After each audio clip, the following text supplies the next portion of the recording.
Hello friends, welcome to my YouTube channel. तो आज हम आपको बताएंगे क्लास 10th की वास्तविक संख्याएं एक्सरसाइज 1.1 के बारे में। तो इसकी एक्सरसाइज 1.1 को करने से पहले हम इसके बारे में जान लेते हैं यूक्लिड विभाजन एल्गोरिथम के प्रयोग के बारे में। तो लिखेंगे यूक्लिड का विभाजन प्रमेय का। तो लिखेंगे दो धनात्मक पूर्णांक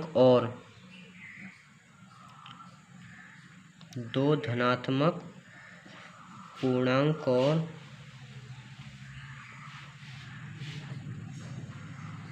दिए रहने पर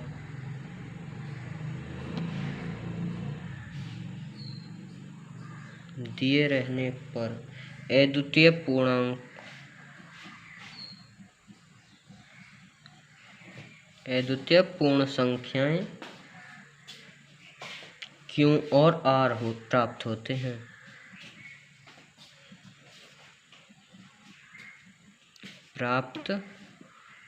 हैं। जैसे कि A=BQ + R, यह हमारा फॉर्मूला के रूप में काम करेगा, जहां A को भाज्य,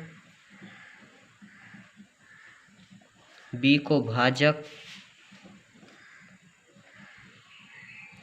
और Q को भागफल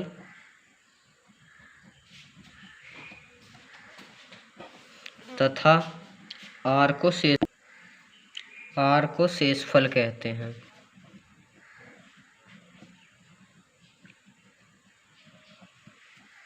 अतः इस प्रकार लिख सकते हैं इसको, भाज्य = भाजक गुणा भागफल प्लस शेषफल, जो कि यह सूत्र के रूप में बन जाएगा A=B/Q + R। तो चलते हैं फर्स्ट क्वेश्चन पे। तो फर्स्ट क्वेश्चन है हमारा 135 और 225 का HCF ज्ञात करना है हमें यूक्लिड विभाजन एल्गोरिथम के प्रयोग से। तो लिखेंगे यूक्लिड विभाजन प्रमेय से। तो हमें यहाँ पर 135 से 225 बड़ा है, तो लिखेंगे 135 भाग 225। 135 एक बार देंगे तो 135 बचेगा 0, 90 बचेगा।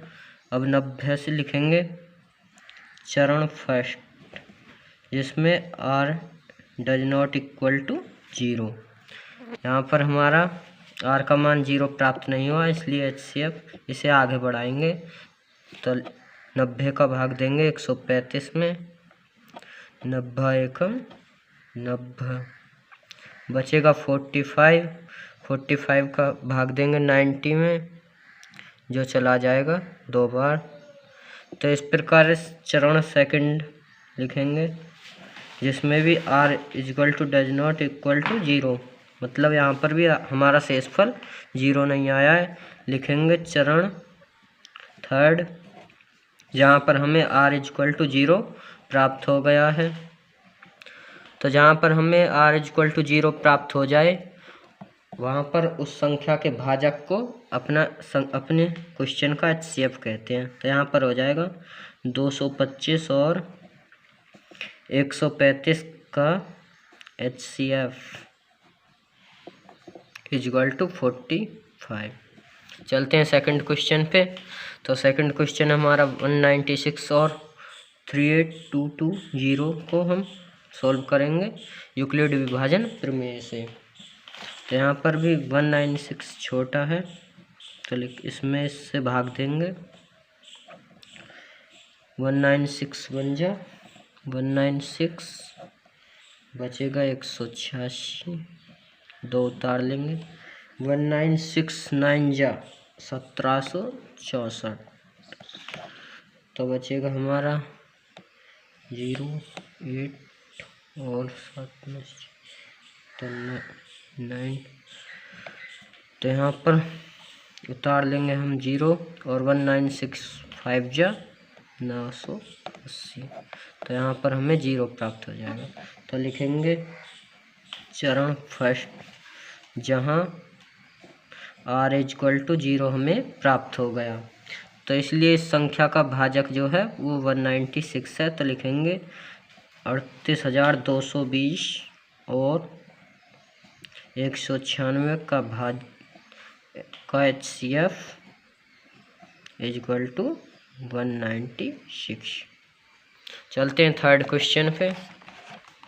तो थर्ड क्वेश्चन हमारा 867 और 225 का HCF ज्ञात करना है हमें। तो इसे भी यूक्लिड विभाजन प्रमेय से ज्ञात करेंगे। तो लिखेंगे 225 से 867 में भाग देंगे। 255 है यहाँ पर।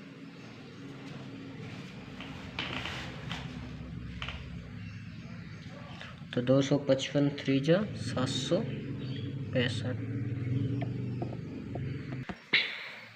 765 बचेगा 102।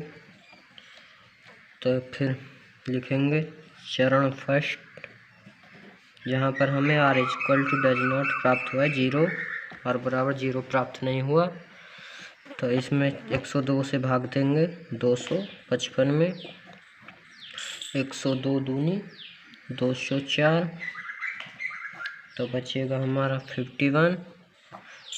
तो लिखेंगे चरण सेकंड, यहाँ पर हमें r बराबर 0 प्राप्त नहीं हुआ है। तब 51 से 102 में भाग देंगे। 51 2 102, यहाँ पर हमें r 0 प्राप्त हो गया है। तो लिखेंगे चरण थर्ड बराबर, जहाँ पर हमें r इक्वल टू 0 प्राप्त हो गया है। तो जहाँ पर हमें r इक्वल टू 0 प्राप्त हो जाए उस संख्या का भाजक हो जाता है हमारा HCF। तो इसको लिखेंगे HCF इक्वल टू 51, मतलब 867 और 255 का HCF 51 हो जाएगा। चलते हैं नेक्स्ट क्वेश्चन पे। तो सेकंड क्वेश्चन है हमारा, दर्शाइए कि कोई भी धनात्मक विषम पूर्णांक 6q + 1, 6q + 3 और 6q + 5 के रूप का होता है, जहाँ q कोई पूर्णांक है।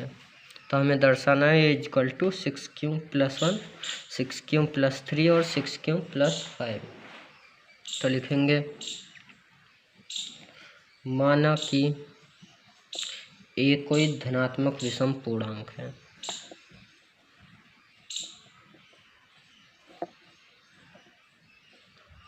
विषम पूर्णांक है जो 6 से बड़ा है, अर्थात हमें b इक्वल टू मिल जाएगा 6। जब हम 6 से a को विभाजित करेंगे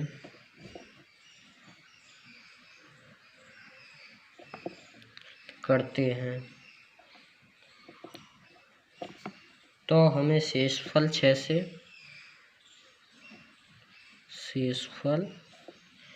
से कम प्राप्त होगा।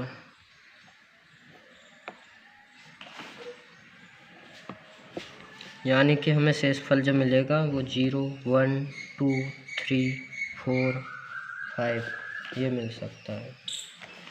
यहाँ पर एक विषम संख्या है, इसलिए शेषफल भी हमें विषम संख्या ही प्राप्त होगा। तो लिखेंगे यूक्लिड विभाजन प्रमेय से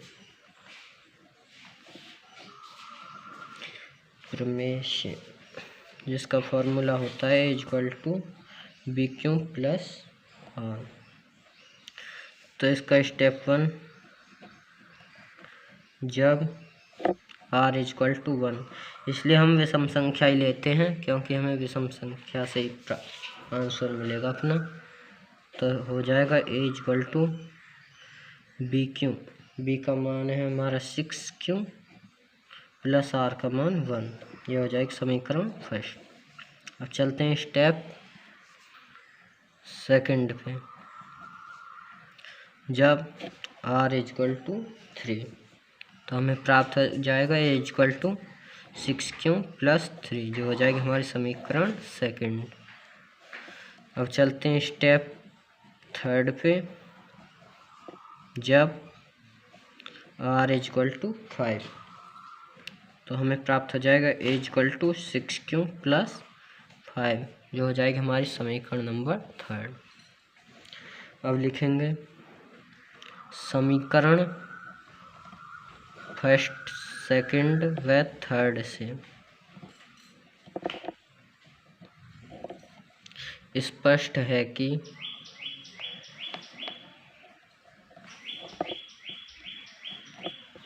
सभी धनात्मक पूर्णांक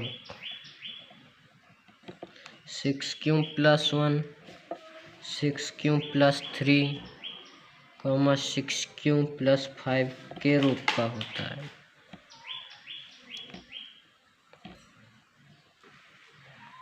मतलब सभी धनात्मक पूर्णांक 6q + 1, 6q + 3 और 6q + 5 के रूप का होता है। तो ये हो जाएगा हमारा सॉल्व क्वेश्चन। चलते हैं नेक्स्ट क्वेश्चन पे। तो थर्ड क्वेश्चन हमारा, किसी परेड में 616 सदस्यों वाली एक सेना की टुकड़ी है। टुकड़ी को 32 सदस्यों वाली एक आर्मी बैंड के पीछे मार्च करना है। दोनों समूहों को समान संख्या वाले स्तंभों में मार्च करना है जिसमें वे मार्च कर सकते हैं। तो इस क्वेश्चन को करेंगे सॉल्व। लिखेंगे प्रश्नानुसार। हमें क्या ज्ञात करना है? 616, 32 का HCF, जो हो जाएगा हमारा आंसर। तो लिखेंगे इसे भी यूक्लिड विभाजन प्रमेय से। तो 616 बड़ी संख्या है 32 से, तो 32 से भाग देंगे 616 में। 32 × 1 = 32, बचेगा 11 में से 2 जाएंगे 9 और 2 उतार लेंगे 6, 32 × 9 = 288, बचेगा 8। तो इसमें लिखेंगे पहले चरण फर्स्ट, जहाँ पर हमें r = 0 नहीं प्राप्त हुआ है। तब करेंगे 8 से भाग देंगे 32 में, 8 × 32, तो आ जाएगा हमारा 0। तो लिखेंगे चरण सेकंड, जहाँ पर हमें r = 0 प्राप्त हो गया है। तो इसी संख्या का भाजक जो है वो हो जाएगा हमारा HCF। तो लिखेंगे 616 और 32 का HCF = 8, जो हो जाएगा हमारा आंसर। अगर आप इसी प्रकार 1.1 के और क्वेश्चन चाहते हैं तो चैनल को सब्सक्राइब करें और वीडियो को लाइक करें। मिलते हैं अगली नेक्स्ट वीडियो में, तब तक के लिए जय हिंद।